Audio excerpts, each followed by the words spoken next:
Hey there people, this is Kun Harrison Channel. And I'm here in an unusual bit here where I discuss the basics of Command & Conquer General's 0R modding.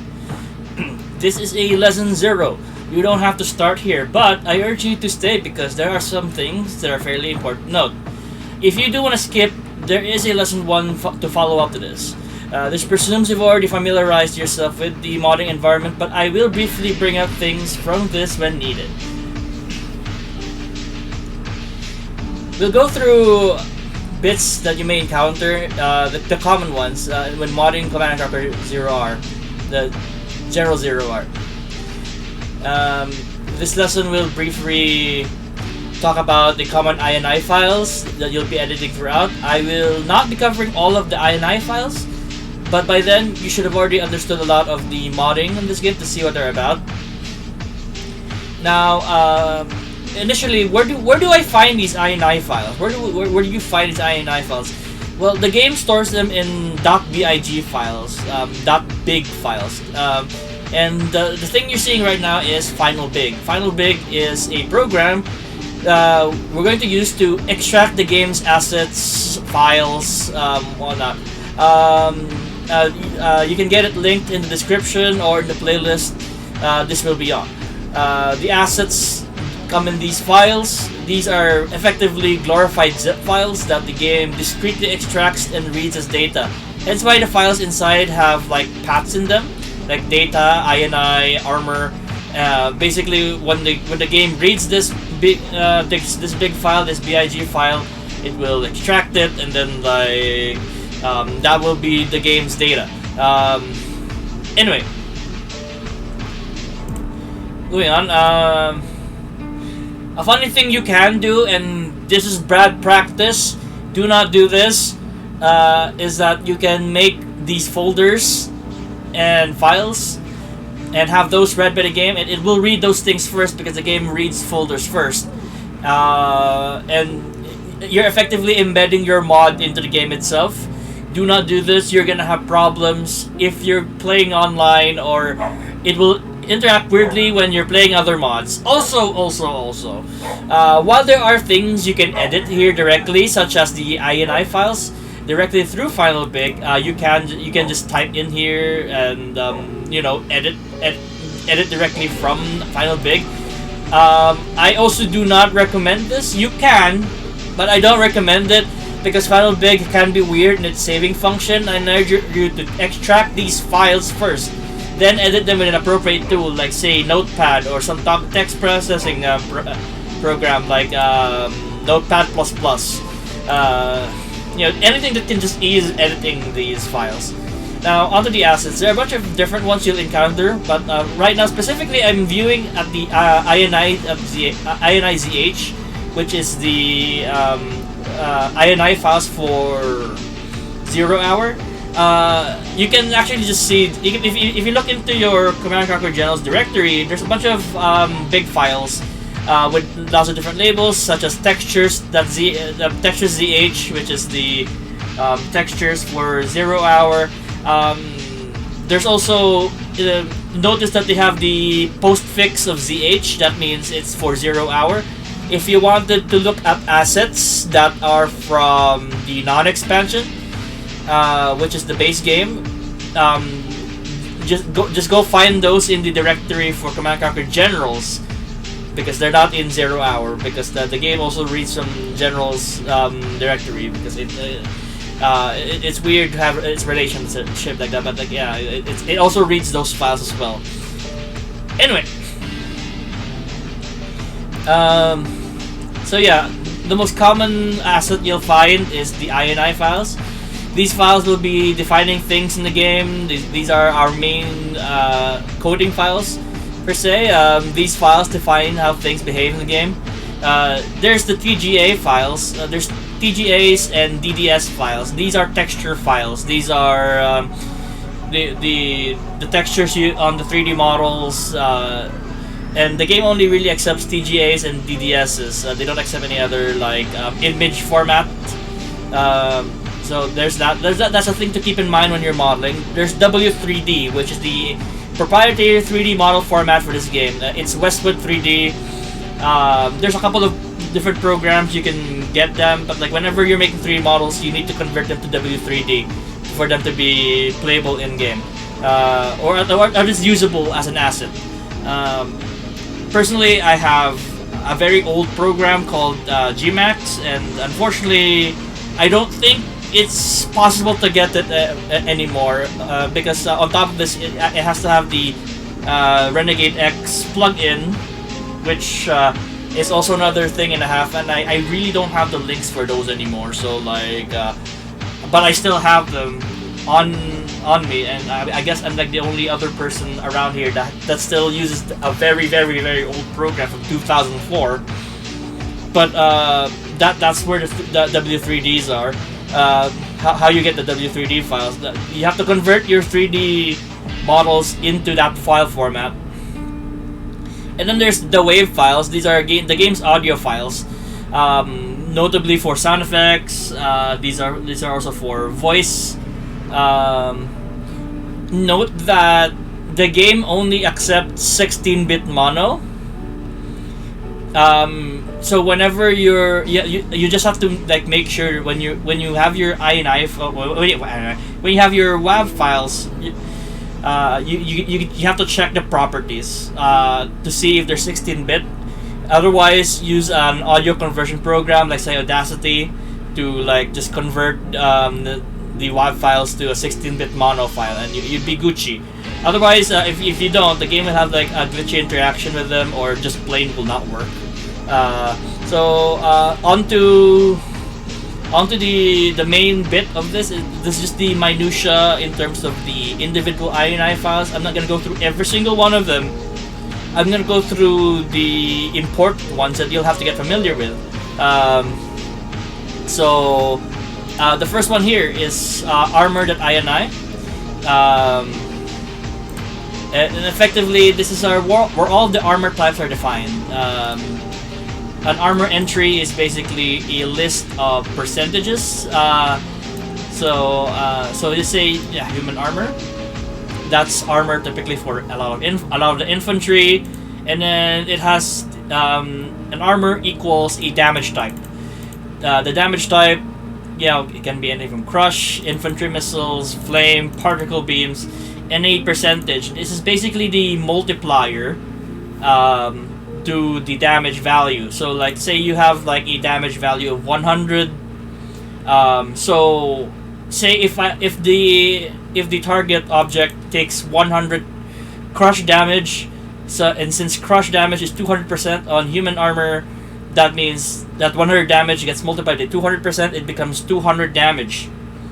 Conversely, there's penalties like these, like that lessen the damage, like say infantry missile.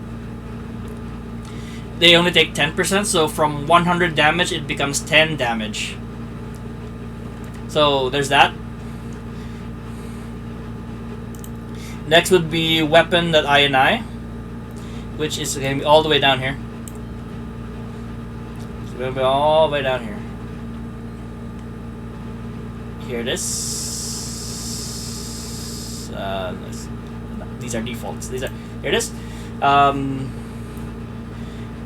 These define weapons. These are the weapons of the objects themselves. They're not they're effectively what the game calls on for certain statistics like damage, the damage radius, and whether or not how much it scatters versus infantry.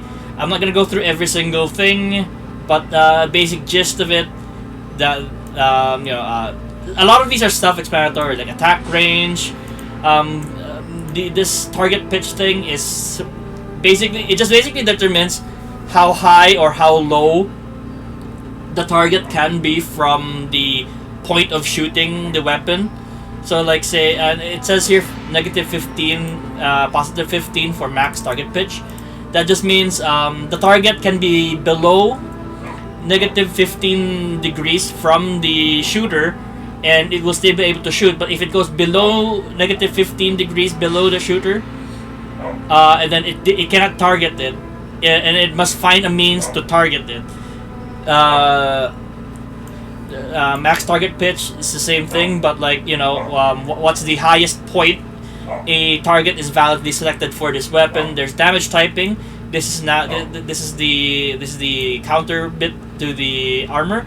This is what the game will look up into the armor types, the armor sets, and then will multiply the damage accordingly to whatever is resistant or effective against a armored unit.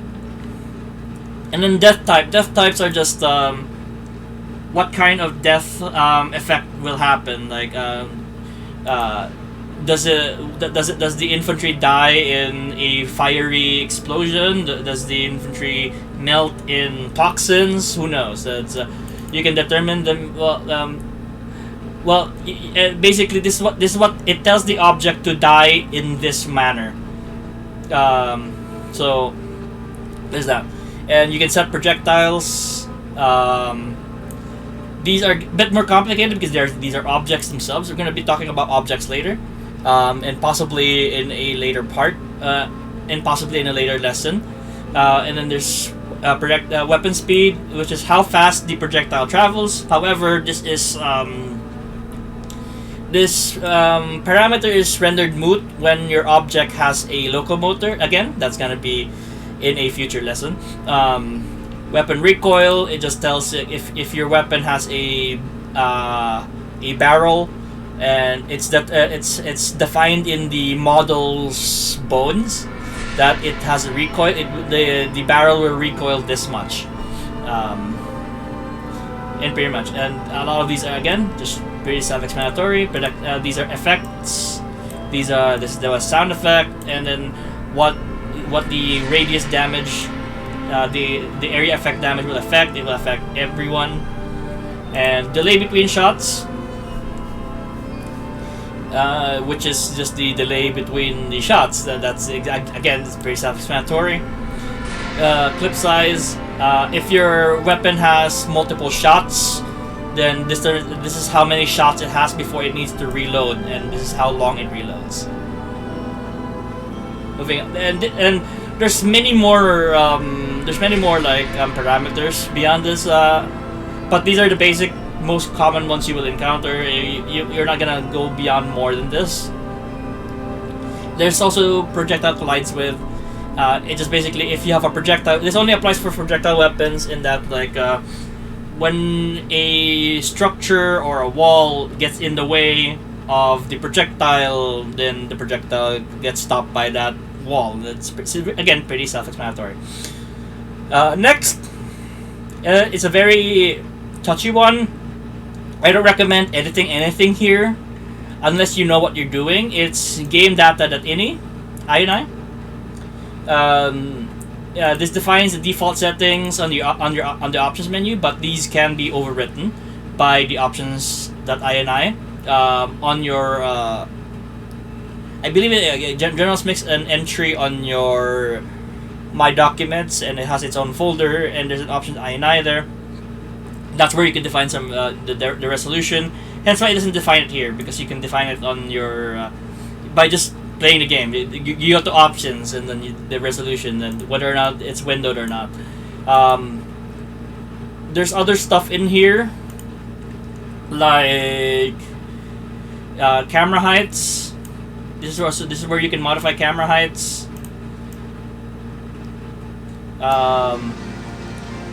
You may note that if you're playing under certain services, like say if you're playing on GenTool, you can't exactly enforce this, no matter if you set it in your options ini, because or if you're playing through Gen Launcher through GenTool, because you can't exactly this won't have an effect unless you're playing on a mod and not online, or you're not playing through if you're not playing through like GenTool, because GenTool will enforce its own camera height. Anyway, so these are just various GUI bits. there is value per supply box. These are the values you get from supply docks, supply piles, and it's determined by boxes, and each pile has a box count, and like it's multiplied by 75. That's how much money is in a supply a supply dock. And these are just more GUI bits in where it just modifies your production speeds whenever you're at certain power levels. This is an old thing from the old CNCs, and if you have multiple factories, it speeds up the production. I'm not sure if this is still working. I'm pretty sure someone did an experiment on this. Refund percent, how much you get for like selling a structure. This is a GUI bit for stealth units. How opaque do they appear when they're revealed? Well, not so much revealed, but when they're friendly to you. They're gonna be always opaque if an enemy. So like, yeah. Let's see. The particle counts, if you really want to. And then we have the weapon bonuses here. These are what certain units gain from certain statuses like frenzy, or if they gain ranks, or if they're under the influence of propaganda, or if they're garrisoned. There's also battle plans right here, and these are the campaign bonuses as well, if you really want to. There's a lot of like small things you can edit, like, and like, these are campaign bonuses. Effectively. Anyway, moving on. Again, do not edit this unless you really know what you're doing. But you know, they're just maybe there's certain things here you want to edit. You know, like maybe if you want to increase the particle count a little bit, or like if you want to swap around the weapon bonuses here. Moving on. We next have a particle system.ini, which is what it is. It's the particle systems. They're basically particles are basically textures drawn on your screen, and these textures have certain physics determined by all of this here, and they have a volume, which is the shape they take into, and the velocity type, basically the directions in where they disperse, or whether they don't disperse, they suck into each other, or there's a lot of different things. You have to define a texture to be drawn as the effect, and some colors and alpha states if you want them to fade, and then various things regarding gravity, the gravity of the particle, gravity, physics, and basically effects. This is where the majority of the effects come from in this game. Next would be effects list. This is basically just a list of particles, sounds, and other things like light pulses and all that jam. Basically, it just tells the game to like, okay, there's gonna be a bunch of things that's gonna be appearing on screen, and this is the list that you're gonna have to going to have. So like, say, let's find a good example that has multiple entries. These are single entries. So basically, they do one thing. It's like say radiation pool die. It just does the sound. Here, damage tank struck. Like, it creates the particle system. It creates some debris from a particle system. More sparks, and then like a light pulse, and then a sound. So basically the game just tells them, oh, make this, make this, make this, make this, make this, play this sound. That's what an effects list is. These are triggered via a lot of different things, really. And this one in particular, if you just can know by the name of it if a tank is struck by something.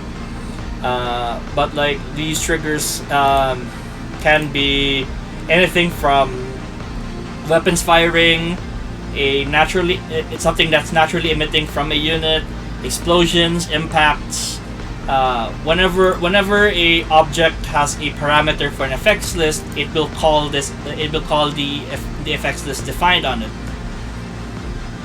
Next would be object creation list, which is here. This is the same thing as effectively the same thing as effects list, but instead of effects, these are objects. Here, this is the firewall segment for the flame tank, the dragon tank. Whenever it creates like whenever the fire lands on the ground, it creates a trail of fire effect. And this is the firewall segment, and basically it creates this object, and it has the velocity, and it has a lot of physics related things. This is this position. Basically, it tells it like, oh, when I am created, I will inherit the velocity of the projectile that shot me. Like existing, that's just something regarding collision, I believe. But yes, preserve layer just keeps it aligned to the ground, aligned to whatever like part of level geometry the object's at when this is created. But yes, it just basically creates object creation list. It's just a list of objects the game needs to create whenever a trigger happens. Again, with the same triggers as like a weapon firing, something emanating from an object, explosions, impacts. Whenever the game has like, whenever the object has a certain OCL entry on it, it will just create the list of objects. Effectively, what's the name of it? Science is our next one.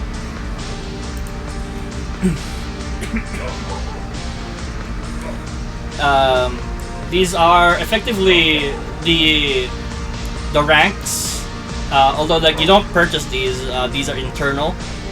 You get these via rank INI, which is different like file entirely. But like you don't interact with these directly. But these are also your unlocks.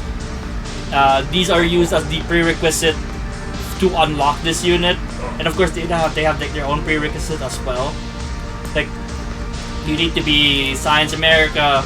You need to be America, and then you have to have at least rank 1 to purchase this power. So, and it has an associated cost. These are how many points, and you know whether or not it's grantable and stuff like that. Do note that if you make this 0, this doesn't make it free. It makes it unselectable. That's a keynote. We're not gonna talk about too much about that, but like that basically just explains the gist of it. These are just these strings used on it. This is when you like the name of it, and then what the description. These are string files. These are also like different things under a CSF file. That's also another file you have to, but they're not too common. Or STR files. There's also that. It basically is a string repository for this game, and these are just basically the string definitions the game identifies in. Next would be special powers. These range from your general's powers to special abilities like radar van scan. These are unlocked sometimes by science, sometimes because it has this requirement right here. It determines how long the reload times are, and shared sync timer. whether or not you're allowed multiple instances of it. When it has like shared Sigtinger, that means you're only allowed one instance of the Daisy Cutter, which is this is the Fuel Air Bomb, which can be upgraded to Moab. When this is no, that means you can have multiple instances of this. But I believe there's like a certain like method in that like this is why you can have multiple super weapons. This is also for super weapons. View object duration. How long will you view the target area? And view object range. This is how big of an area you reveal whenever you use this special power. The radius cursor radius. Why is this name like this? Radius cursor radius is the how big the cursor is to indicate the size of the attack. This actually does not affect how big the attack is. You can have this as a small size as it can be, but like how big the attack range is for your special power is actually determined by the OCL and the various like behaviors there that you can modify through for example, if for carpet bombing, you can determine how advanced does the bomb doors open before it reaches the target area and when it starts dropping bombs, and the delay between each bomb. That's how it's determined. This is just a means for you to see the radius of the cursor. It's a visual aid. This doesn't exactly help you like, it only helps you in like seeing where you're targeting. Per se, it doesn't exactly it doesn't have any functional use besides just indicating you're gonna this is the area you're gonna be affecting in general. Target power, whether or not this can be used in your shortcut bar. You need the apropos from shortcut button from this, which we'll talk about later when we cover buttons, command card buttons and stuff like that. But yes, again, these are your special powers, your super weapons, abilities from certain units like radar, van scan, all that jazz. Upgrades, upgrades like flashbangs, black napalm, AP rounds. They're all purchased here with your build time and their cost, and an image, and whether or not to place a voice line whenever it's done upgrading, and then like the text. This display name is kind of irrelevant because like unless you're thinking like just hovering over it when say you're trying to cancel the upgrade, but like this display name is kind of defunct in that like the button you press to purchase the upgrade already has the text, so like this is kind of defunct. But like, hey, I guess like if you there's some internal use to this. I don't know.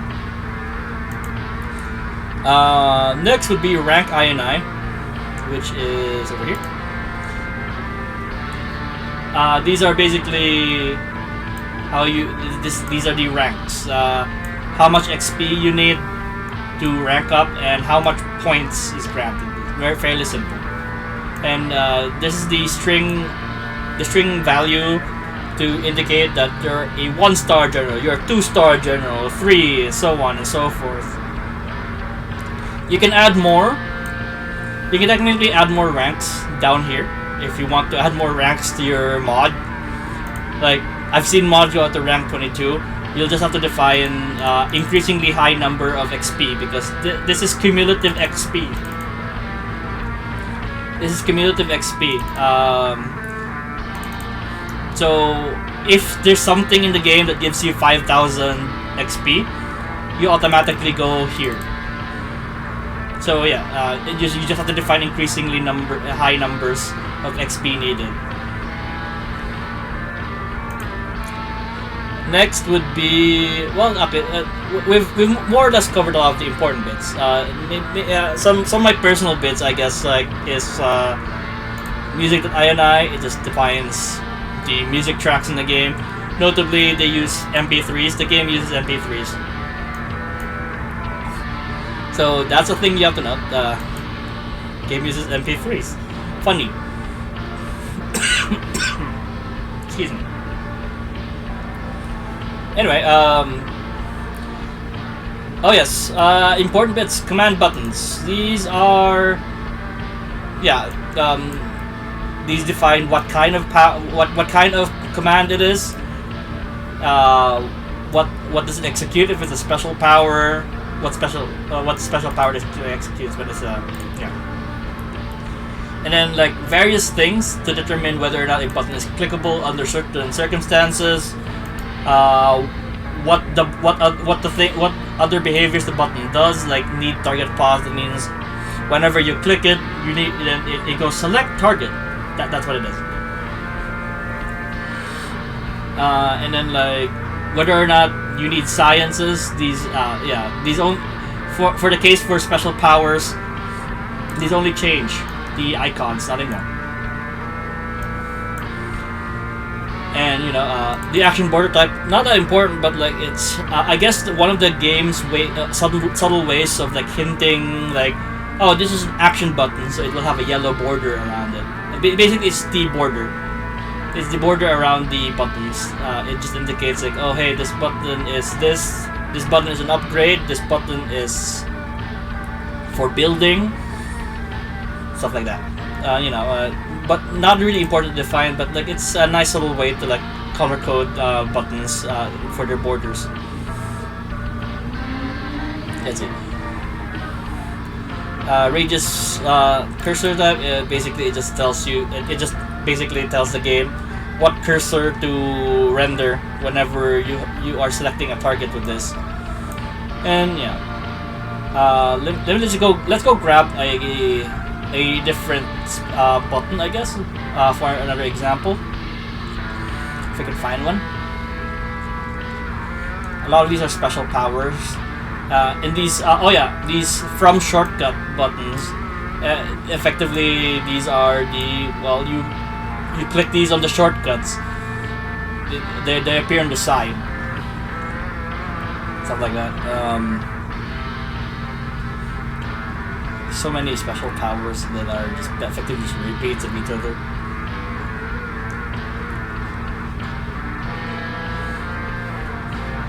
Okay. Here's other bits like fire weapon. This is fun for the ECM tank. I don't know why the ECM tank has a fire weapon button. Even though you could just you can just left click to shoot the ECM. But whatever.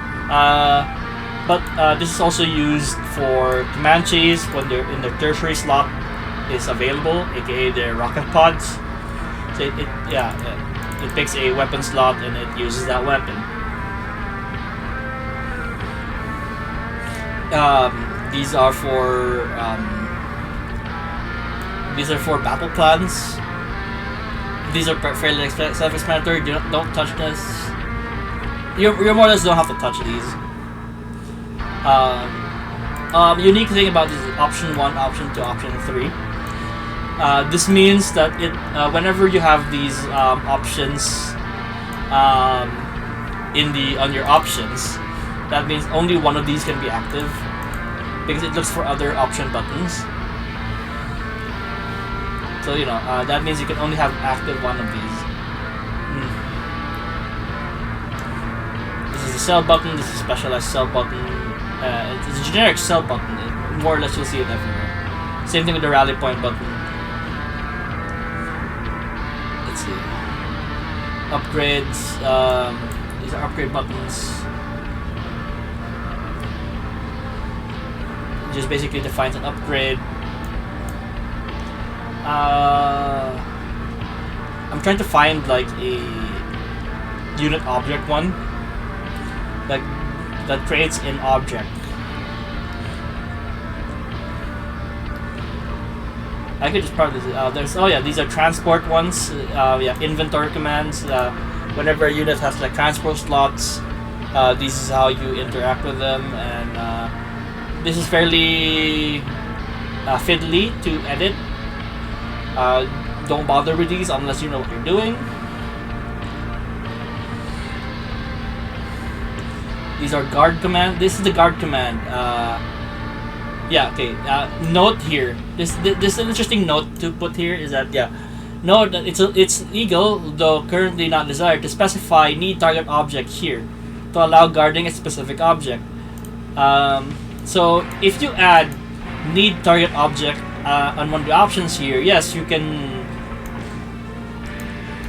select an object to guard so that it guards a certain object. The problem though is that this is prone to a lot of bugs, and especially if the object it's guarding gets destroyed. The unit will automatically guard the corner of the map or crash game. That's one of the few like really bad things about it.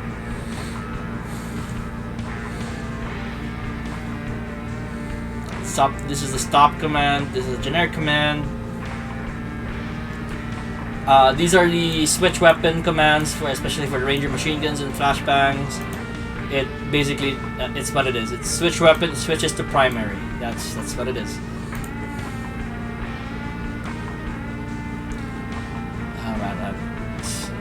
Convert the car bomb, sabotage building. These are weird ones. This is specifically for terrorists. That when they go to a car, like you could just tell them to go do this on their own with left click. But I guess if you want a button, it's a bit. I feel like it's redundant. But hey, you can define a button that way. Here, those are construct. It constructs this object. That's fairly simple. It's very simple to comprehend. Like I say, those are construct. American Airfield, the string. Note that text labels, and this applies for all the text labels. So that this is whenever you're making a string, this is where you can define the hotkey. And there's just the string format for this game has a means to like determine what are the hotkeys. I'm not gonna cover it here. Maybe in a later video when we're covering strings. But like basically, it's the thing it's the letter that's highlighted. It's the thing that's highlighted whenever like you look at the unit's description. So when you press that letter, it creates the unit, or it presses that button. If there are multiple commands sharing the same letter, it will go for the earliest instance of that command in the command set, which we'll cover after this. Soon after this. If you can find a unit create button. Unit build button. Yeah. Here, it builds rangers, unit build. And then like the command type is unit build, and it creates the object. Now, command sets. Now, your command card is made out of command sets. Whenever you select an object, the object has a command card, and the command card has this this is effectively your command cards. The set of buttons your object will have whenever you select them. This is the and it's defined, but it's just basically just a list of command buttons from command button INI. Important note is that in the comments here, it does indicate the order of which the buttons are numbered. So like odd numbers are the top row, even numbers are the bottom row. Easy way to see this. So basically, they're organized like this. You can organize this any way you like. You can put these out of order so long as they're within the constraints here. Within your GUI, it's possible to actually get up to 18 commands, but that's a whole different story. Like what Contra does, but like that's a whole different story, and I'm not gonna cover that here because it's very fiddly. Next, this one's not too important. Control bar scheme that I. Although, like, if you're creating like new factions, you may want to create a control bar scheme for your faction. Otherwise, it's gonna be buggy AF. This just basically defines the control bar, the elements of the control bar, the textures used for the control bar, colors, logos, and which faction it belongs to. So you may want to define these beforehand. You have, especially when you make new factions, completely new factions. There's two ways to actually make new factions, but like throughout this video series, I'm only going to promote one kind. But like, I'm not gonna explain it right now because it's a bit over people's heads right now. It's I wanna explain these in a very like bit by bit manner. Next would be multiplier. That I. These are just basically stuff for your skirmishes, for your multiplayer. The text colors. These are the text colors, online chat colors. The countdown timer. Again, if you really want, you don't have to edit anything here. Multiplayer colors. You can define as many multiplayer colors as you want. You just have to define RGB color and RGB night color if the color looks differently at night, because whenever the game is at night, everything gets a blue hue. So that's a thing. And then like multiplayer starting money. These are the starting money choices. This will also affect skirmish, mind you. So not only multiplayer, these will affect skirmish as well. But yeah. You can define as many colors so long as you define a unique identifier. Although like, and maybe I guess like this another like another string entry for your CSF or STR files. Otherwise, like it'll just just everything will be pink, but they're all different colors. Next will be player template. These are the factions. Now you can technically create a new entry by just copy pasting this. Not observer, by just copy pasting one of these. I don't recommend it though, because the game already has it set that it only has AI for 12 factions. It only has AI for 12 factions, and debatedly you can extend that to 15 factions, but there's a lot of drawbacks to it. Like your skirmish maps would be limited AF. If you're thinking to have skirmish maps in your mod, there's gonna be a lot of like jank to them per se. But like this is where you define your factions. Again, like, a lot of this is very self-explanatory. You just have to read the parameter, and you'll probably just know what it is. These are for general's These are for general's challenge. The load screen bits. This is for the for your win screens, your loading screens, special powers, stuff relating to special powers, and pretty much it. Let's see. Sound effects. Just defines sound effects. It defines the sound effects. Priority low. That means it'll play the sound, but if there's another sound that plays over it, then that sound is played first over this one. And then loop all. Yeah. Whether it loops or not. And then these are the variations of the sound. These are WAV files. And there's three of them because there's three variants of them. And you can define an attack and decay. Attack is the initial sound it plays. initial sound it plays, and then the decay is the fading sound. Like whenever the sound is finished, it fades with this one, and this is the sound in between. And there's a lot of different like controls here, like types. World, shrouded, everyone. That means this can be heard throughout the world. But it's limited by your shroud and can be heard by everyone. There's a lot of different like types as well around here that you can explore. Like UI, this is only heard by you because it's a UI thing. Only heard by the player who clicked it. That's the bit. Anyway, next would be that's I guess the counterpart of sound effects.ini is voice.ini. The difference really from the previous one is the fact that these are for voices. These are voice lines. This is for when a ranger selected. It has like these random lines. These are all WAV files, and these are only heard by the player. Mostly, pretty much.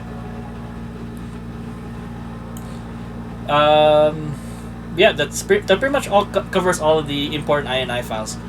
I guess like next would be just defining the INI/object files.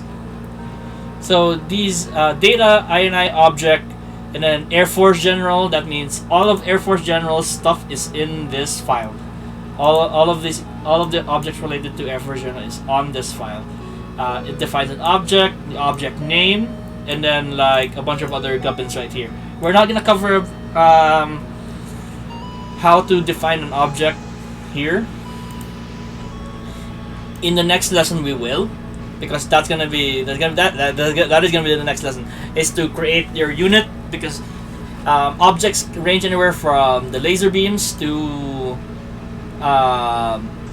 the units, the structures, the projectiles. It does not cover objects. Do not cover things like hit scan weapons, weapons that don't need an object at all. But pretty much objects pretty much encompass the entire game. Pretty much it. Important note is that if you're looking for vanilla USA, China, GLA buildings, they're all in faction building, because this stems from the original game. Before 0 hour, all of the stuff is in here. GLA, China, and USA files are in here. The object entries are all in here. Everywhere else has a appropriate label to them. Like, again, Air Force General. America Cine unit is the cinematic units. America Infantry is here. Boss General. The Chem Gen. Again, it's just clearly labeled here. There are a few INI object files. I would note here though, stuff like system INI. These are objects that are, they're not necessarily possessed by players, but these are things like the EMP pulse spheroid, like that's generated by the EMP. It's EMP pulse. The M-pulse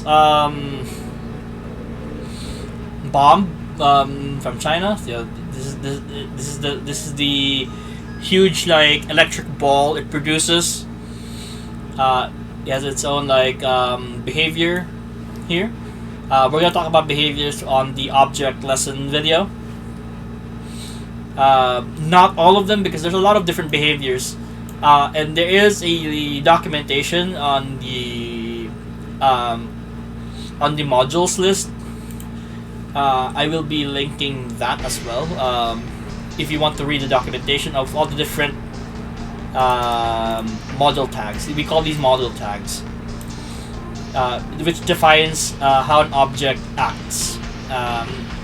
And sometimes it's this what kind of model it uses and stuff like that. And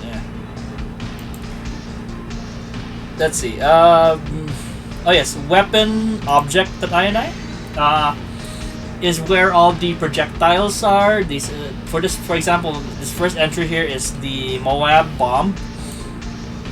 This is the bomb that is being dropped, and it has all of these. Yeah, it fires a weapon when it lands on things and stuff like this. There's just stuff. Laser beams are also here. Since laser beams are objects in this game, these can have a variety of things like tank shells. Tank shells are also defined here. Yeah, pretty much. Tank. Now, another bit is to learn here is that if and this is good practice, is that if you can make your own you can make your INI files that defines objects, so long as you keep the file path correct. So data INI object and then whatever .ini. This is good practice if you want to just cordon off certain objects for debugging purposes, or just in general, organization. Like you want to know where your custom objects are, so you make a custom INI for it. So long as it's data INI object and then whatever INI name you make it on, and that pretty much covers lesson 0 really. There's also other INI files here to cover, but I'm not gonna cover every single one because we'll be here all day and you don't have to go through every single one of them. These are the important ones that you should know about, and the rest you could just probably explore, like these 2D animations for the cursors. These are for the cursors. Cursors, indicators, the 2D elements in this game, you can explore these on your own. But I just covered the important ones, like the armors, the weapons, command buttons, object, INIs, all the way down here. But yes, pretty much. Next video. Lesson 1 will be creating our first unit. It's gonna be rather simple, and then maybe we'll make something a bit more complex as an example of what you can do. Well, I'm not gonna tutorialize how to make a complex object. It's just more the fact that this is I'm gonna show the most basic thing, and then I'm gonna show an example of a very complicated object. So tune in next time. This is Ken Harrison. Hopefully I didn't bore you through all of this.